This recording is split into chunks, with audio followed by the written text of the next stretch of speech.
What's up? What's up, everybody? Welcome to a brand new episode of Part of the Problem. I am Dave Smith, and of course, he is Robbie the Fire Bernstein. How are you this morning, brother? I am well. I got to listen to the full intro song. I got a zin in my mouth, free coffee out of your fridge. I'm fucking humming. Let's go. There you go. That's what matters. The things that matter in life. I don't know why I said this morning. It is not the morning. It was the afternoon. It's 1 p.m. And I've been up since 5 a.m. I should be on top of that. We are going to Louisville, Kentucky. Every state, you got to drop letters to talk like a local. We will be talking like locals soon enough. This Thursday, only a couple days away, this Thursday in Louisville, Kentucky, and then Fort Wayne, Indiana, Friday and Saturday. Looking forward to that. Come on out, guys. ComicDaveSmith.com has the ticket links up there. And this should be a fun one. New markets for us. Have you ever played in either of these towns before? I've played in both. Nope, that's a lie. I played in Peking, Indiana, where you have to fly into Louisville. So I played a gig in Indiana and flew into Louisville once. I think I did shows in Indiana years ago. I can't remember where. But it was not Fort Wayne. I don't know one thing about Indiana. I think they got one of the races out there. The Indy 5, I think that's out there. Oh, I thought you were going to start talking about like Jews or something like that. They got one of them races I'm not very fond of. Usually if you name a state, I know one fun fact about the state. I don't think I know one thing about Indiana.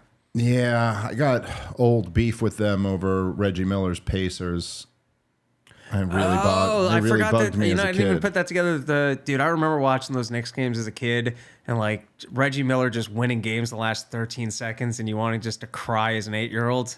Oh, that was something. He literally, I'm pretty sure he made me cry. He was just blessed by an angel in the last 30 seconds of Knick playoff games. Dude, being a Knick fan was great. It was an amazing team. I loved them so much, but it was so heartbreaking. Because it was like always, this is when we were kids, the Knicks were like they lost in the finals twice, and then every other year they'd lose in like the conference finals or the second round or something. But it was always like a team that we were like, this is the year we're going to get it done. Oh, Patrick Ewing missing that finger roll against the Indiana Pacers. Oh my God, it was heartbreaking. Can I tell you a good John Starks story? Sure. There used to be... for anybody not listening, John Starks was the shooting guard for the Knicks in the 90s. Scrappy kid. So they had this John Starks Doc Rivers basketball camp. This was before Doc Rivers went on to become a very successful coach. Yes, Doc Rivers also, he was our starting point guard, and I think he blew out his knee or something, which was a real thing. Like we went to the finals that year even without him, and it was like we probably would have won a goddamn title, Doc. And so I think it was a great cash grab for these guys that they ran a 1-week basketball camp in the summer for, I must have been all of 7 or 8 years old. So they're never there. You're shooting fouls. Yeah. You know what I mean? With some camp counselor from the JCC, and then they roll in once on the last day to sign some autographs and their names on it. So one time John Starks rolls in and he goes, all right, I'm going to take, they get all the kids in there, and he goes, I'm going to take half-court shots, and every time I miss it, I'll do 10 push-ups. And he missed so many shots, he couldn't do the push-ups. Wait, is that true? Yeah, I remember this as a kid. He just couldn't hit half-court shots. And it wasn't even a lot of push-ups. He said he was going to do 10 push-ups each time, and then by the 4th missed shot, he was like, we'll do 1 push-up. I remember even as an 8-year-old being like, but dude, that's that wasn't pathetic. The thing. That was you just. And no one asked you to do this. No one's like, hey, John Starks, can you hit a half-court shot? Dude, that is goddamn hilarious. Anyway, yeah, John Starks was my guy. It was hard not to love him though, because he was he came out of the CBA. He was like bagging groceries, and then he was guarding Michael Jordan unsuccessfully in the NBA. Anyway. Talking shit while he was doing it unsuccessfly. That made him fun. Yeah, I like Sprewell. Sprewell is my guy. Yeah, that was a fun team too. So we traded Starks for Sprewell, and then someone in the chat here said Reggie punking Spike Lee. Yeah, it was fun time. Fun time. What a different goddamn country. What a different country we lived in back then. I haven't watched basketball since then. It was cool when Patrick Ewing was on the team. One time also I went to NBA Jam, which was a thing that they used to do at at the Javits Center, and I got to high-five Patrick Ewing, and I did that little kid thing where you're like, I can never wash this hand again. Yeah, you're like, yes, I got some 7-foot black dude's sweat all over my hand. Yeah, dude, well, there's nothing like the way you kind of look up to athletes as a kid, which I guess is a little bit strange. But anyway. That ruined football for me. Was when I used to be a diehard Giants fan, like a pathetically diehard Giants fan. I used to show up to training camp. I'd be the one guy. I'd be the one guy tailgating training camp. I got all the autographs, so it was fun. And we snuck on the field. We took field goal practice, got thrown out. We used to sneak into the locker room. We had a good time. Anyways, what this had to do with... I don't know, coming off of it's a different country. You used to be a fan. Is this the story of how you... I stopped following football because I remember when I was... I wouldn't say I'm less dedicated to my comedy craft, but I was willing to do open mics, and you can do open mics every night. And I realized I have no excuse for taking off Sundays and watching football.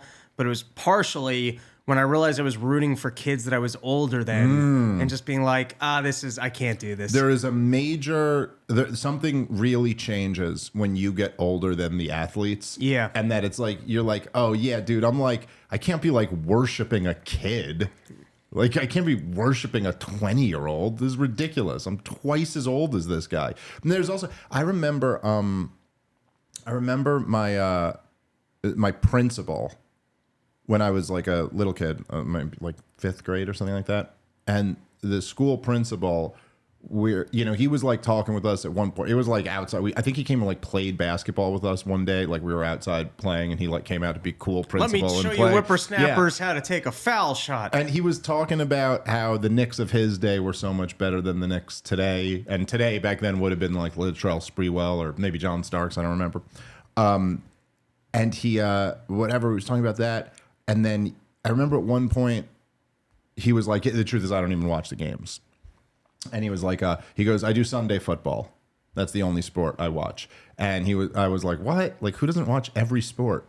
And I remember he goes, oh, when you're older and you got a wife and kid, you got to pick your battles. And that's the one that I get is Sunday football. I don't do anything else. And that also, not just them being younger than you, but that just like is what happened to me in life too. And UFC just ended up being the thing that I was like, I still want to watch the fights. When there's a big fight on, I want to watch it. That's the thing I'm most into and the most excited. But it's weird even when I think about it. Dude, I was such a diehard Knicks fan. I mean, I was like, I could have told you everything about every single player, every single game, every single year, what happened.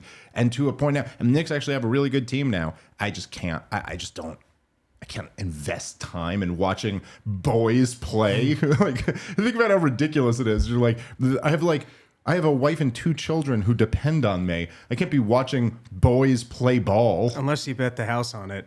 Well, in that case, I'm doing it for the family. If you can make the mortgage back, you're just not putting enough action on the games. There you go. Sports sponsor. This is your moment. Here we go. See, they say we're not versatile on this podcast. All right, let's talk some news and politics here. So this is a big confirmation week. This is, I believe, Bobby and Tulsi are both going to be up, and Kash Patel. I think that's all. Am I wrong? Kash Patel maybe is next week. I fucking love America, bro. It's my Kash Patel impression. I'm working on it. It's not bad. It's not bad. But this is going to be really interesting. I mean, the Pete Hegseth one was somewhat interesting. He ended up getting confirmed by a very small margin. But there's a real effort to take down Bobby Kennedy right now, and so that is going to be an interesting one. Obviously, Tulsi Gabbard. I'm going on with Emily from Breaking Points tomorrow. We're going to be talking about that a bit. But the Tulsi one, I think, is CIA guy was confirmed. Yes. What's his name? Because he was one of the most vocal defenders of Trump while the whole racket is that of Russia. Ratcliffe? Yeah. I mean, such a local defender that he then left to become the CEO of Truth Social and now got the CIA post. Yeah, well, the thing about it is, and you'll get this a lot. So, like in the media, they will make a point of mentioning, things like Ratcliffe or Kash Patel or like a lot of these guys, how they're such hardcore Trump loyalists, and there is, if it makes sense, it reminds me a lot. It's very similar to their conversation about concentrated power and Elon Musk being in the White House while also owning these giant companies and all of these things. And it's like, yes, in a vacuum, it would make sense to be concerned about this. If none of this other shit existed and this was just the story, you'd go, that's a little weird that these guys are so worshipy of Trump. That's a little bit weird that somebody who, like there's a clear conflict of interest when you own billion-dollar companies and you're in the White House. You know what I mean? But it's almost like, but you can't pretend this is in a vacuum. You can't pretend that all of these other things aren't going on too. And for Donald Trump, it's like, yeah, his first 4 years in there, his own government was working against him. So obviously he has to try to put loyalists in. And I guess we would prefer they were loyal to like some cause, like draining the swamp or being America first or whatever. But yeah, when you can't trust your own intelligence agencies, you got to bring your people with you. That's just the thing. And so likewise with the Elon Musk conversation, it's like, yeah, okay, I could maybe take some of this like alarmism seriously if you guys weren't all on the side of the Biden administration pressuring the big tech people to censor Americans. So now I'm supposed to just be outraged about Elon Musk. It's like, well, I don't know. I mean, yes, I think there's a concern there, but compared to what we've had before this, it seems to be a lot better. I don't know. You get my point? It's a fair claim. All right. Yeah, love, reading from the chat here, love Tulsi, love Bobby. Let's fucking go. I'm with you, man. I mean, look, Tulsi and Bobby are about as good. They're as good of picks as you could possibly hope for. I just don't know who was going to, realistically, who was he going to pick for the health department and for the director of national intelligence? The options were, these were the best we could have gotten. And that's why, just because I've been paying attention to this shit for a long time, I kind of know how DC works, although we are living in this new world. That's why I'm a little concerned about them getting confirmed. Because you take those guys out and you're going to get someone who the establishment is much more comfortable with. So we will see.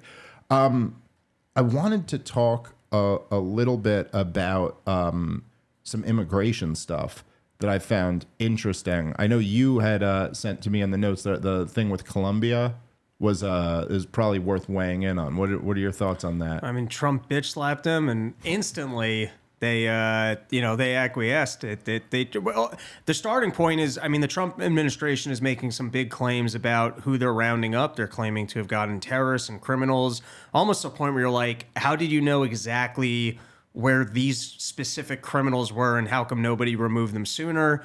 There was the number floated on Fox News, but I'll believe it when they actually credit it. But they were saying that 80,000 of the missing kids are already found. Now, that becomes a screwy number because missing kids can include that they've been locked in someone's basement or that they just haven't reported in once they were given a court date. So right. that fact and figure is unclear. But they're gung-ho. Every single person showing up for their cameo, putting on the fancy vest, going for ride-alongs. And they're actually showing up into cities and rounding people up. And so they put a plane to Colombia of, I guess, illegal people who had snuck into the country from Colombia. Colombia didn't want to take them back. And Trump was like, all right, you want to play that game? And then right away they were like, no, we'll take them all. Well, he threatened them with sanctions and not letting the kids would stop buying their cocaine. That's all it really took. Well, that's unique. Their economy runs on Trump's kids doing cocaine. It is, look, it's interesting for several reasons. Number one, and I know Trump is aware of this because this is who Donald Trump is. But he's intentionally like creating this juxtaposition between him and Biden and like proving in a way that the previous administration just didn't take this problem seriously at all. It's very interesting to me. Not just didn't take it seriously. I think that they were intentionally trying to get as many people over the border as possible. Yes. And then at a minimum, trying to cover up the crime elements that people wouldn't, speak to the dangers of just letting anyone come across the border. Well, it's intentional.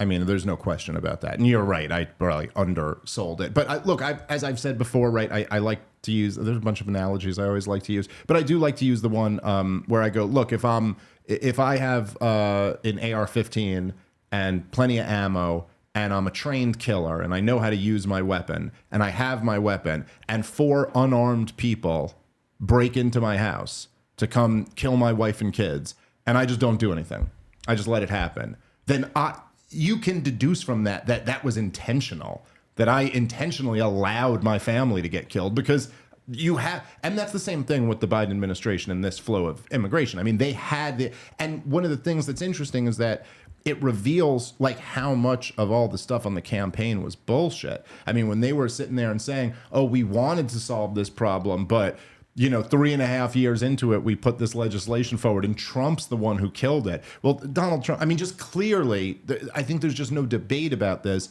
You can just see that Trump wants to do something about this, and Biden didn't. Biden just was unwilling to do it. It is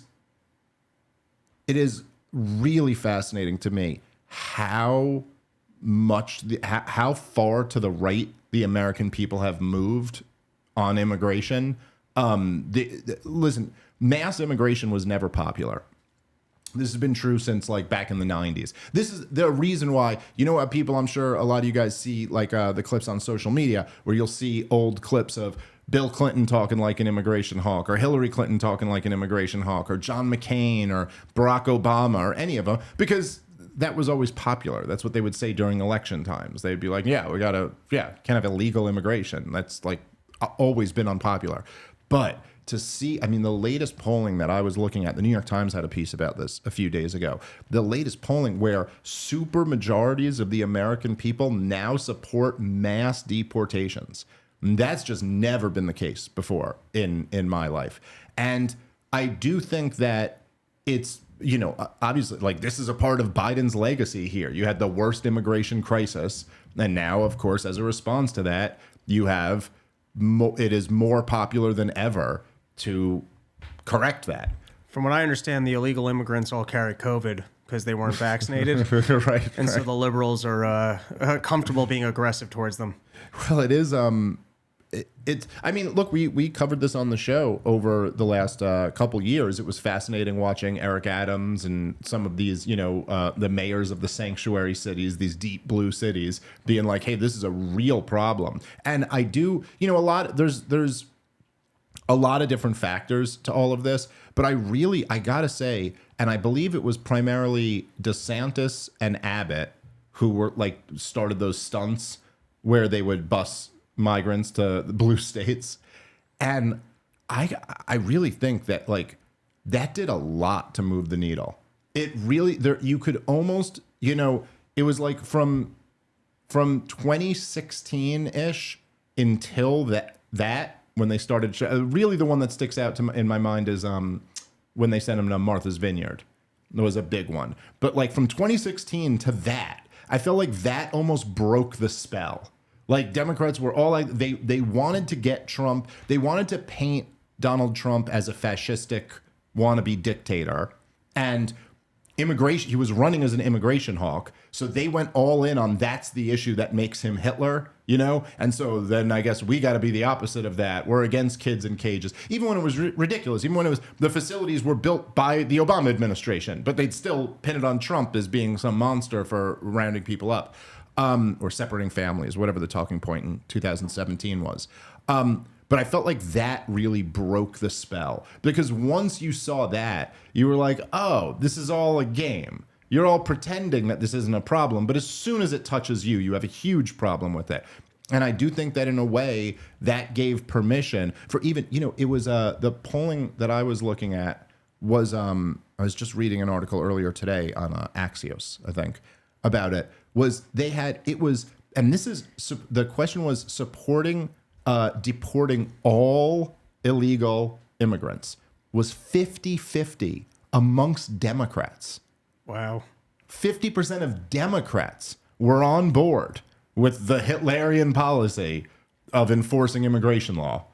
And that, I mean, that is like just about as stark a quick change in political opinions as I could think of. And then it was in the high 90s amongst Republicans. So yeah, this is really drastically changed. And I do think that Donald Trump, in this example with Colombia, he did demonstrate something. And look, I'll be the first to acknowledge that he wasn't exactly following a libertarian blueprint. He was threatening government action. But it immediately made them bend the knee. I mean, immediately. And you do see that it's like, and I think this is so much of the dynamic that explains why Donald Trump is president, is that you sit here, and this is why America First had a resurgence and why this is such a popular term. You sit here, we have the most powerful government in human history, and it is never working for Americans. You know what I mean? Like, you have this, it's never working to get the thing done that the American people want, anything that helps them at all. It's always working for some, small group of weapons companies or bankers or insurance companies or whatever, but it's never working on behalf of the American people. And there was just like an example right here where it's like, oh yeah, okay, so here you have an issue where there's overwhelming consensus. This is what the American people want. And all Donald Trump did was just lightly put his thumb on the scale of like, I'll threaten you with this big, powerful government we have. And they went, oh yeah, well, we can't deal with that. So here, whatever you want. Because that, again, it's a point that I've made over and over again throughout the years. And I've made this point about the US and Israel. Like when I've done, a bunch of debates on Ukraine and a bunch of debates on like Israel, Palestine.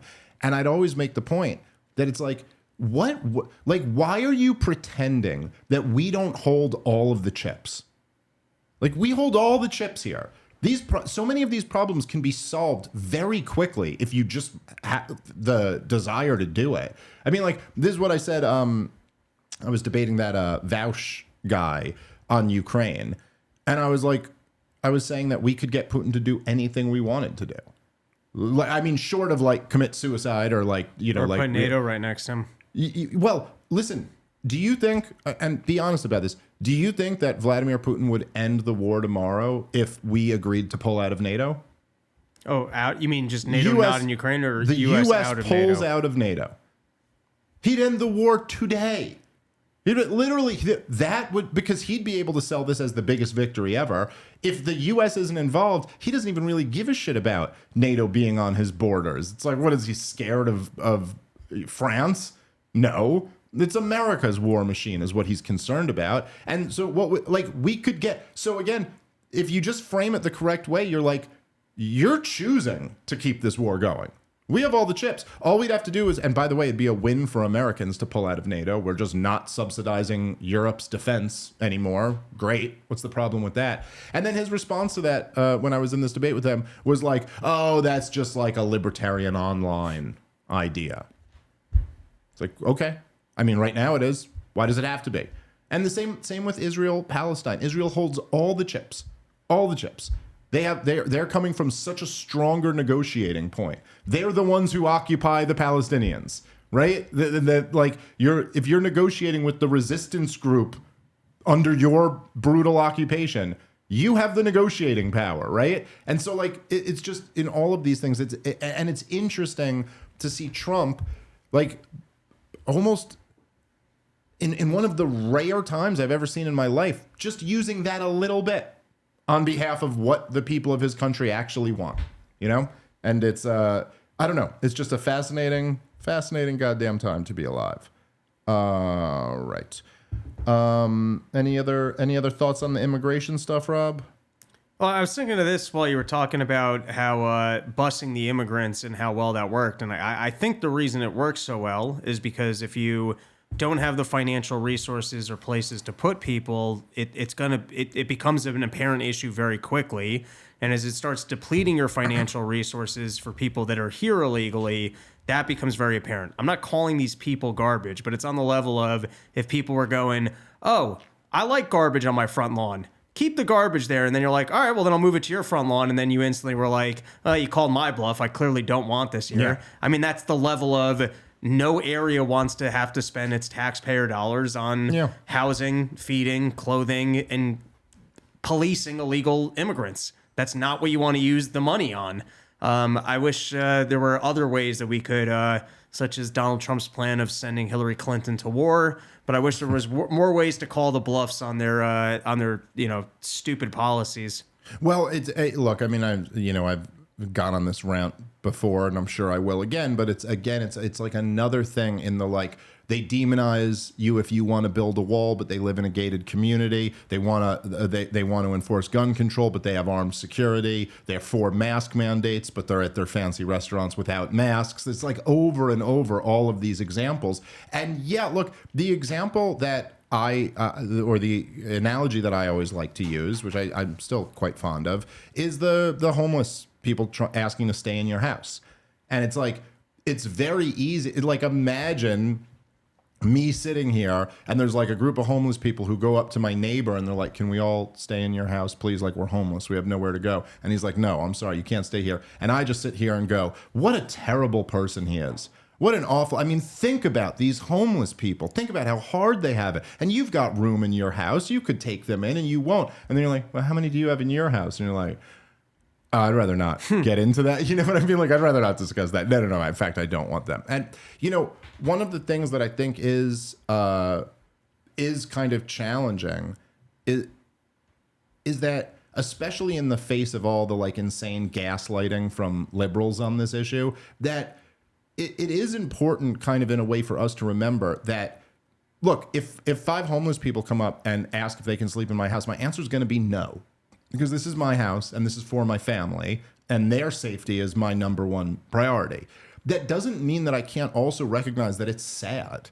It's sad that those guys are homeless and it's sad that they don't have a place to stay. It's kind of sad that I can't help them. You know what I mean? It's like and I do think that, obviously there's no issue like this with violent criminals. Violent criminals, no one really gives a shit.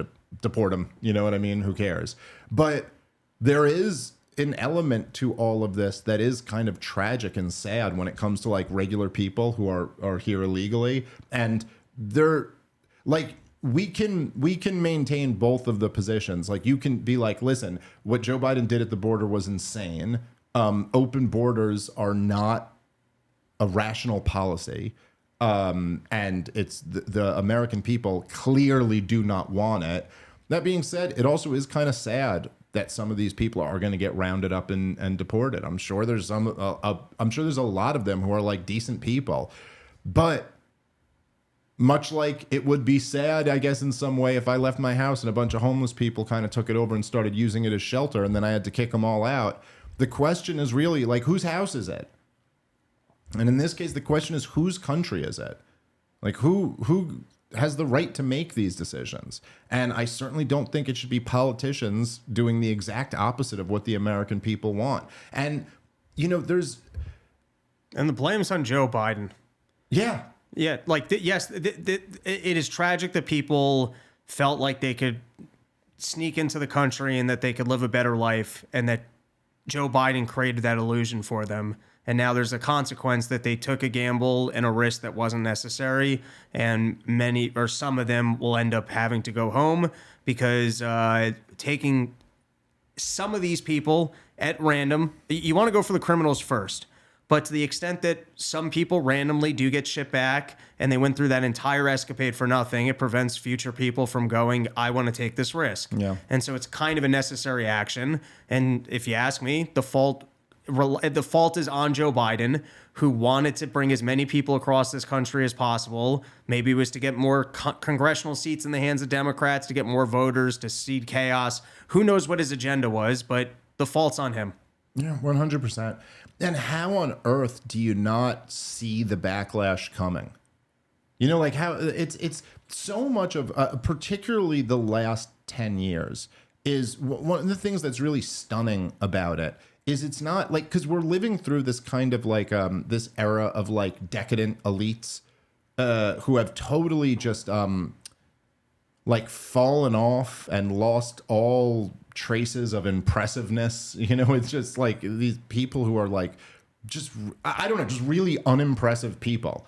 And if you just, it's like, I wonder sometimes, like in 100 years, if a historian was writing about this time period, how they would just look at it and be like, wait a minute, so your plan was to just open the borders and flood in people from all over the world, and that while you were doing it, you were gonna like promote all types of degeneracy, like weird sexualized fetishy stuff with kids, and then just demonize men over and over and over again. And it never occurred to you that like, this isn't a wise long-term strategy, that there will be a counter reaction to this.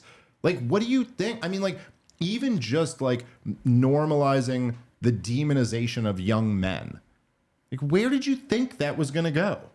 Well, however you feel about young men, there's a reason why they're the ones we rely on to like fight wars and be police and do, there's a role for them in society. And they're the ones in society, typically speaking, who like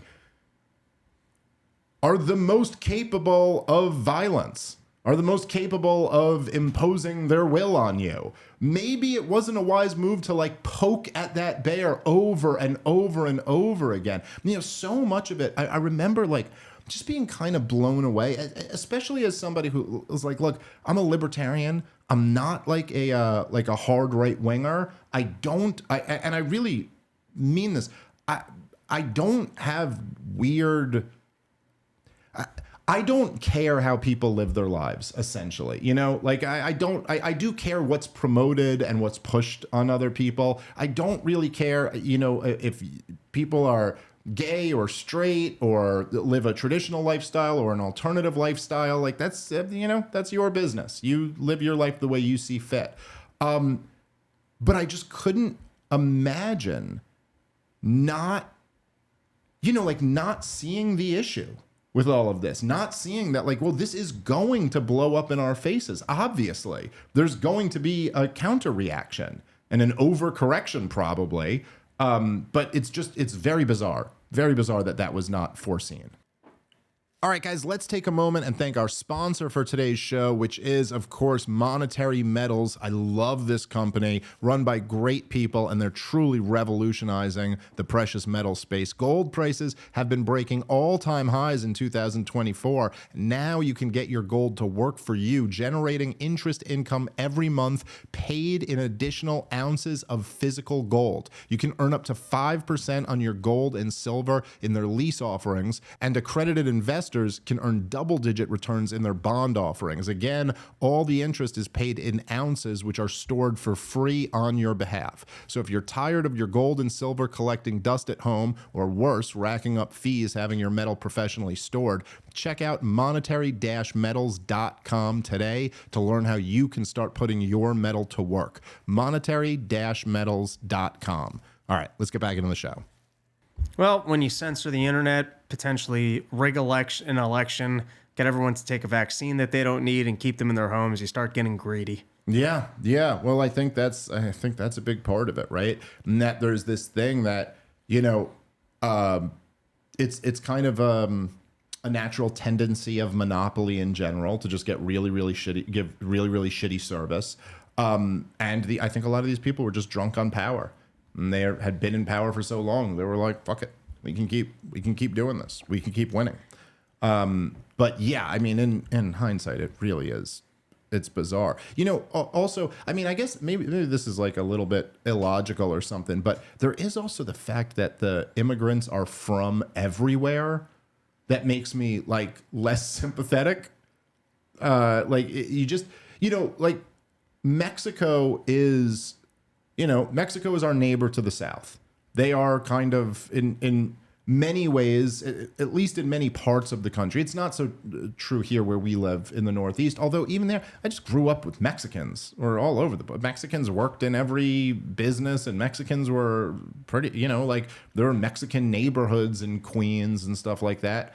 And Mexico is kind of our sister society, you know, I mean, maybe Canada a little bit more, but like Mexico, you know, if you lived in Arizona or Texas or Southern California or something, it's like, yeah, Mexico's right there. We kind of know that. And yes, there's always been, you know, day laborers who are coming and working here. And there's always been immigration from Mexico. It's just a little bit different than like when you start seeing like, you know, like Africans and Chinese nationals and stuff like that here. You're like, yo, what the fuck are you doing here? Like, if you didn't come in legally, you shouldn't be here. Like, we'll always understand that, like, okay, our neighbor to the south, especially when we're a much richer country than them, some of them are going to want to come over here. Like, that's kind of a normal part of Americanism. But fucking Chinese nationals being here, like, no, that's not fucking American. It's just like makes, and I think that also was, you know, if you remember when Bobby Kennedy first went to the border and he came back being like, yeah, we do need to build a wall. Like, this is kind of crazy. And that was his big thing, was he was like, yeah, I was shocked that it's not Southern America. It's not South Americans. It's like Africans and Asians. What are they doing here? And of course, we all do know that this stuff was, I mean, at least there was certainly large amounts of UN funding that went into it, which is, you know, basically us, our government funding it. And then I don't really know. I mean, I'm sure somebody's done some good investigative reporting on this, but how much NGO money was going into those caravans that were coming up here? I think it's billions of dollars. Yeah, yeah. And you can do a lot, you know. And I think we will find out as some of this racket gets uncovered. And I think the Trump administration is doing a good job of actually selling, look at how horrible this was. And, you know, Trump's only a couple days in office and they're posting daily, look at who we just, look at these criminals that we just seized. I'd be pretty surprised if the billions of dollars that were being spent by NGOs weren't in part funded by government. Yeah. No, almost certainly. Or whether directly or indirectly, you know what I mean? But it could be like as simple as the Red. I don't even know if the United States gives money to the Red Cross, but it could be like the United States gives, you know, $100 million to the Red Cross for meals in this area. And then it's like the camp where these people get moved to happens to be where the Red Cross is feeding them type deal. Right. So you might as well just be handing the money to them. Right. And listen, I know this just from reading a lot about like the colored revolution stuff. A lot of times, and it's one of the interesting dynamics in politics, right? Is like, so if you could buy a politician for like, a couple $1,000,000, but the policy that they enact could move hundreds of billions of dollars. You know what I mean? So like, but someone like, let's say there's a young congressman or something like that who's coming up and he's making $200,000 a year or whatever the congressional salary is now. They're a little higher than that. There's like in less than $300,000 a year. And like, this is a guy who maybe just started making a low six-figure salary. And he could be bought for a few $1,000,000, but his vote is worth so much more than that. But you don't have to spend $10 billion to bribe one guy. You could just give him a couple million and they'll be happy with that. And likewise, with a lot of these,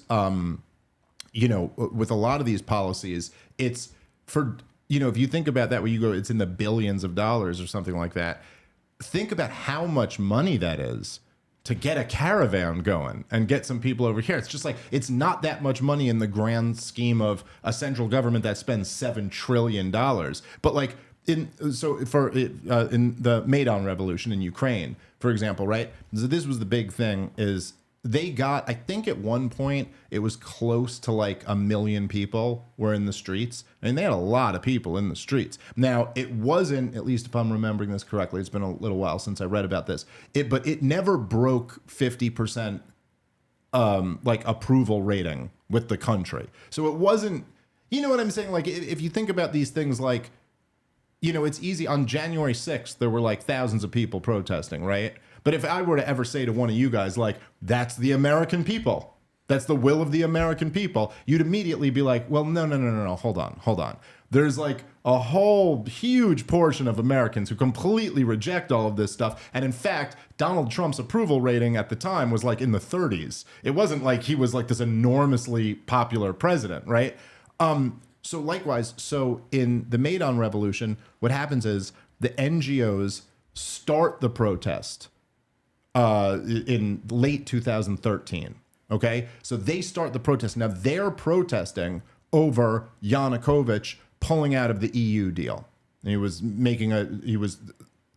at first he wanted to do the deal, then ultimately he got seduced by Putin / turned off by the EU, and he pulls out of the deal and goes to make a deal with Putin, an economic deal. And so then they're protesting that. Now the NGOs start the protest. It's George Soros and his guys and the what's his name? I always blank on his name, but the guy who owns The Intercept, Odomeyer or something like that. It's these guys start it, and they brag about it. They talk openly about how they started. They kicked off the Maidan protest. So then they go down there, and you get a little bit of a protest going. And then Yanukovych starts like brutally putting down the protest. And then more people start protesting that. But here's the big problem they have. Now it's December 2013 in Ukraine. So you're going into the Ukrainian winter. Okay? Now, how do you keep a protest movement going through the brutal Ukrainian winter?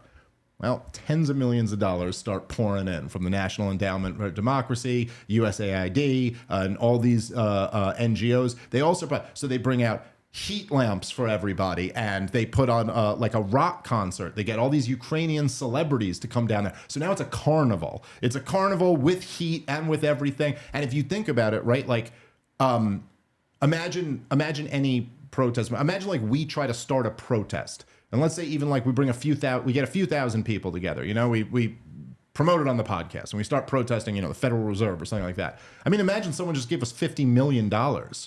Like, hey, here's $50 million for your protest movement. You'd be like, whoa, we got a lot of possibilities now. We could do all time. So this is how they keep the thing going all through the winter and keeps putting more and more and more pressure on Yanukovych until ultimately he flees for his life. But then people will look at that and go, well, what are you talking about, Dave? That was just the will of the Ukrainian people. That's not a U.S.-backed coup. But, like, yes, it fucking totally is. Because if you didn't put that money in, there's no way this movement would have, first off, probably wouldn't have started to begin with. But second off, you could. So anyway, the point is just that even just with what, relatively speaking, are little bits of money, like $50 million, and it was probably more than that in the Maidan Revolution. I think it was closer to $100 million. But even $100 million, when you're talking about governments that spend $7 trillion, not much money. Like if you cut or added $100 million from the U.S. federal budget, you wouldn't even notice it. But dude, it can move trillions of dollars when you put it in right at the right spot, And that's what this that's what the whole soft power, as they call it, the whole game is. It's like putting your thumb on the scale just enough to get the result that you want while having some level of plausible deniability. But I think there's no question that that's what was happening with the immigration here. You could just kind of look at it and be like, this isn't organic. This doesn't just organically happen. You don't just organically have Chinese nationals crossing the U.S. southern border. Like, what's going on here? And then, of course, that is what's going on. This show is sponsored by BetterHelp. Guys, as I've told you many times before, I have benefited tremendously from therapy in my life. I know a lot of people who have as well. So if you feel like there's something getting in your way or an obstacle to achieving your goals in life, and you're considering therapy, if you're even considering it, you gotta check out BetterHelp. And the reason you have to check out BetterHelp is because it's the easiest way to do therapy. It's entirely online, so it's designed to be convenient and flexible and suited to your schedule. All you have to do is fill out a brief questionnaire and you get matched with a licensed therapist, and you can switch therapists at any time for no additional charge. If you're thinking of starting therapy, give BetterHelp a try. Check them out at betterhelp.com/problem to get 10% off your first month. That's BetterHelp.com/problem for 10% off your first month. All right, let's get back to the show. If you guys want to throw some questions in the chat, I will do my best to get to a couple of them before we move on. Partoftheproblem.com, of course, is where you can go subscribe if you would like to participate in the chat and get our members only episode every week. I also I forgot to plug up top, but I had a Zoom call about the Princeton Debate, which is coming up in a few weeks here, and it's filling up fast, but there are still some seats available. So if you want to come see me debate Josh Hammer, who is I believe he's the senior editor of Newsweek. I'll be debating him at Princeton University over the Israel-U.S. relationship. So come on out to that if you can. Okay, hold on. Let me see. Dave Robb. Yesterday, the NIVDIA, what is this? NVIDIA. And what, I know this, but what is, oh, that's the AI, the Chinese AI thing? I'm sorry. Excuse me. Well, NVIDIA is it's been the hot tech stock. Everyone's probably at it 30 crashed, times right? P ratio or whatever. Yeah, whatever everyone's pouring the most amount of money into on the growth forecast, stick away from. Investment advice, but not investment advice, because I'm not allowed to give that. And I don't put any of my money in the market, and I keep it under my bed. So that the government can rob it through inflation, and then I don't have to worry about the neighbors coming and stealing it from underneath my mattress. So that that's the nice thing about it. There you go. Honestly, I don't know enough about this to really even have a take on it. Well, the short scoop is that our entire tech sector of the stock market's been through the roof, but people are all excited for the AI growth. And that's the next wave of technology. And then you get this Chinese corporation that comes along, and with using a lot less chips, they put something that's comparative to ChatGPT on the market for free. And everyone's like, oh, maybe we're not as far ahead in this game. And, that's the beauty of free markets. People can come in and compete and make products available, for less money to the public. And then, the profit margins you thought you were going to have in ChatGPT or whatever else might have just gone. Whoosh. Yeah. Yeah. Well, this is always the risk with investing in stuff that is not real, or that you don't exactly understand what it's actually going to be. There's things like, now, by the way, okay, so here's investment advice that I really would have gotten wrong.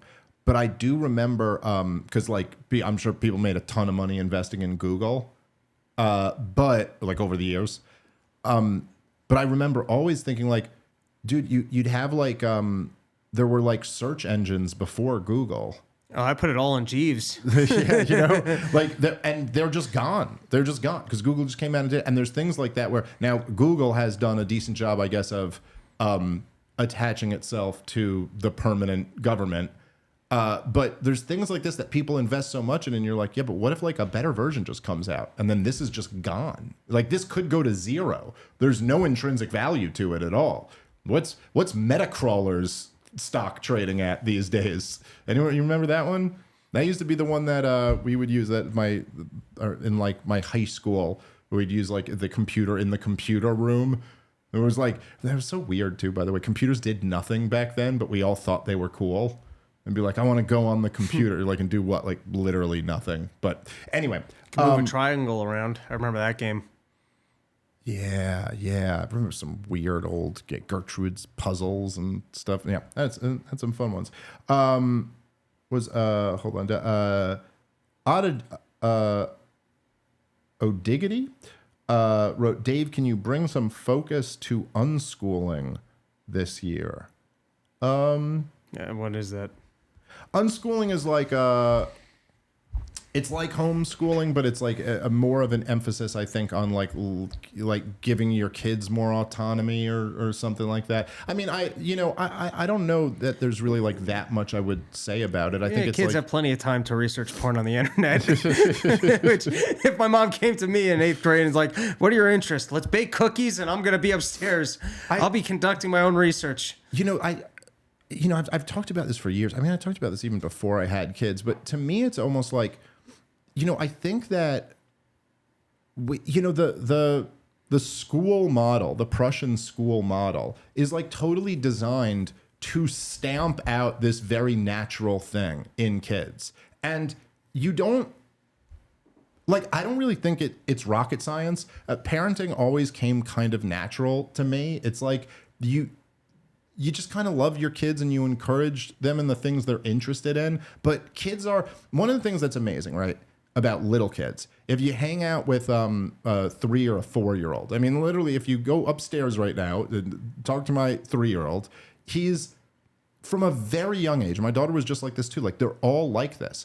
What kids do And everybody anyone who has a little kid, like your sister's had little kids, and I'm sure you got little kids in your family, Natalie. Anyone who has little kids, you know this. It's like two things that they all naturally do, and they do with such a desire. Okay, number one is they ask you a million questions.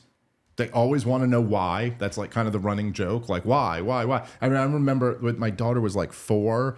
I used to joke around about this to my wife that I called it the 3 whys. I was always 3 whys away from being out of option. You know what I mean? Right. Like I'd be like, "Ooh, it's a hot day today," and my little 4-year-old would be like, "Why?" And I'd be like, "Well, because the sun is very hot and it's out today." And she'd go, "Why?" I was like, "Well, it's a big ball of fire." And she goes, "Why?" And I'm like, that's a really excellent question, kid. But I got no answer for you on that one. You know, you're always like 3 degrees of why before I realize I'm also a child and I know nothing. And I guess none of us really know anything. But this is just constant questions about everything. Like and if you think about that, it's really kind of interesting. I mean, like they have this profound desire for knowledge. Like they want to understand, they want to know. And the other thing that little kids, and I mean like 3, 4 years old, they all have, is they all want to participate. They want to participate in the adult world. My 3-year-old is super. I mean, if my wife starts baking something, he wants to do the stirring, or he wants to, and then at the end of it, he wants to say, "I helped."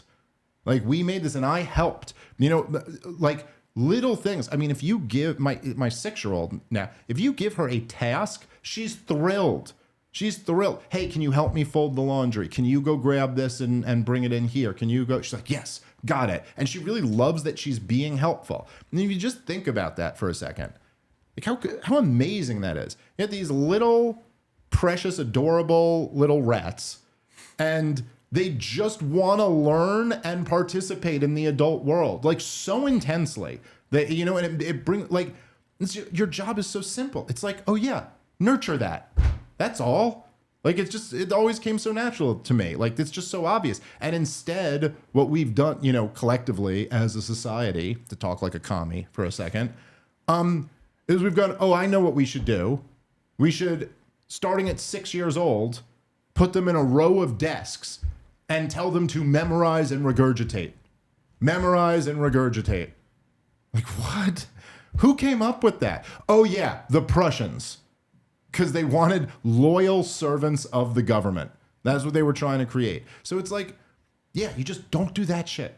You know, don't send. And now there are alternative schools that do a much better job. You got to find them. And they're usually expensive, which, you know, so that homeschooling is not expensive, but it is demanding on your time. So you got to figure out, like, I'm not trying to downplay that there's like difficulties to like navigating all this stuff. And I'm somewhat fortunate in that department. But like that, to me, it's like, it's all there already. It's almost like asking, like, how do you create a good relationship with your kids? It's like, well, I don't know. They're in. So just be cool to them. Like, I don't know, be good, be sweet to them. That's like the way to do it. Because they're all, nobody, you know, like, it's true that like teenagers rebel against their parents and stuff like that, but little kids don't. No 5-year-old ever doesn't want to have a catch. I've never said to my 6-year-old or my 3-year-old, like, "Hey, you want to go outside and play?" And they're like, "Nah, not feeling it." You know, they always want to. So you just got to nurture it. And I think it's like, I don't know. In my experience, it's like the most rewarding thing you could ever do. My strategy with my kids is you leave them and send checks. Mom knows best. Oh, here, this is Adam asks, "Dave, is LP chair Heiss versus Amash, basically?" What's the deets on that? Sure. So we could. That's actually not a bad.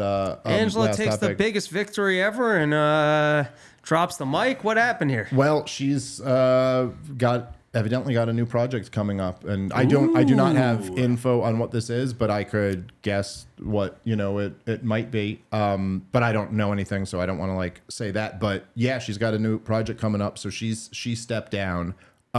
Which, you know, look, that's.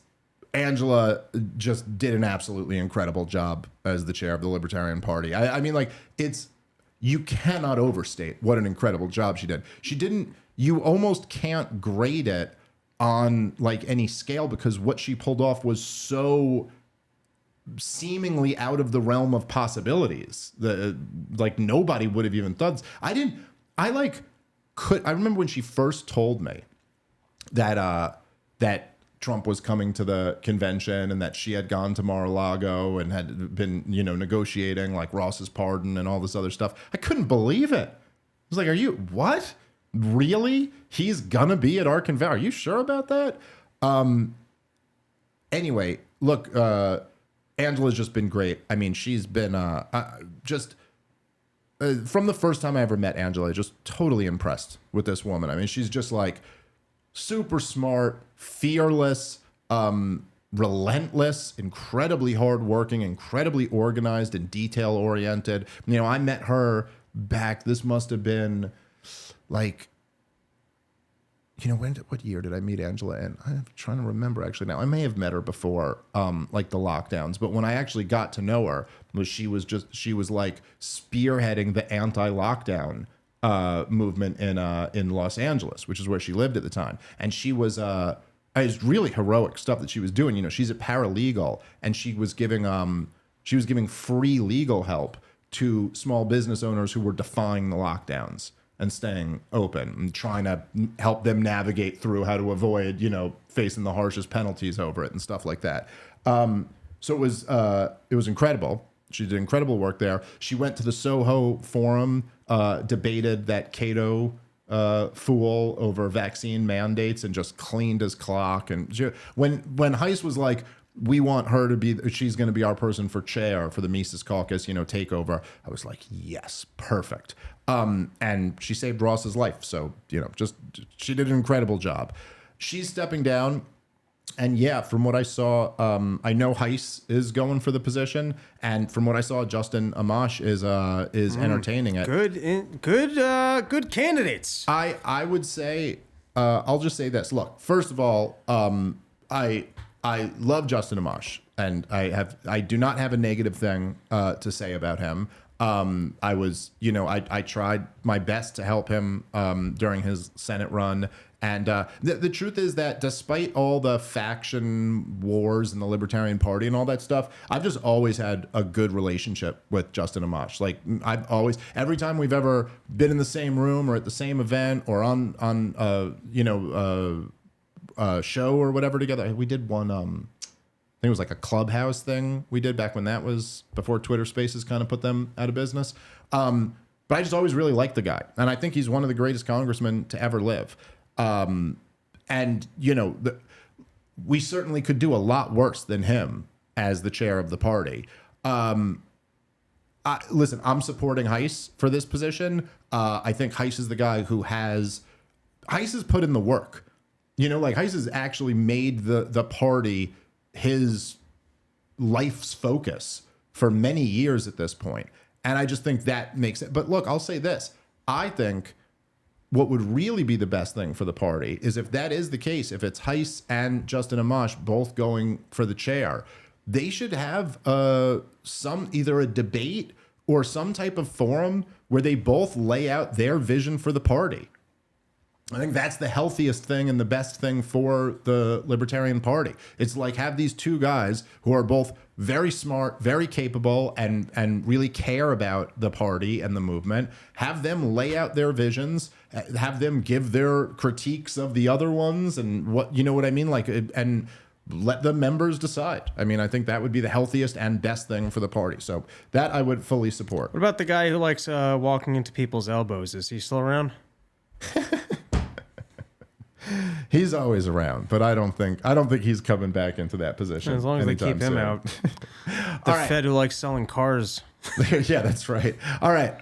We got to wrap up on that one. Thank you guys very much for joining us, and we will be back with a brand new episode tomorrow. Catch you next time. Peace.